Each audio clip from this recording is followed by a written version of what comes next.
Welcome to The Last Breakfast. Please enjoy the video. You start by ensuring you have an administrator account. This lets you change app notifications. Once done, open Start and go to Settings. Navigate to System and then Notifications and Actions. That path shows all senders.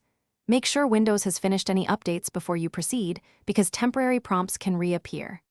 Next, scan the list until you see Mcafee or any Mcafee-related app listed. You will turn those off or adjust priority. Doing this prevents the simplest pop-ups immediately. Now you make the changes. Click the Mcafee entry and toggle notifications off or choose priority only if you still want critical alerts.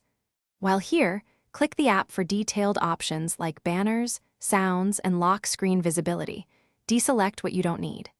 If Windows doesn't list Mcafee, open the Mcafee application itself and locate its notifications or alert settings to silence pop-ups there. These steps stop most alerts because many vendors trigger notifications from their own app as well as via Windows.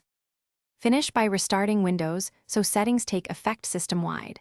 This ensures any background service reloads with the new preferences. Then open Mcafee and double-check for any auto-notification options or scheduled scan alerts and disable them if unwanted.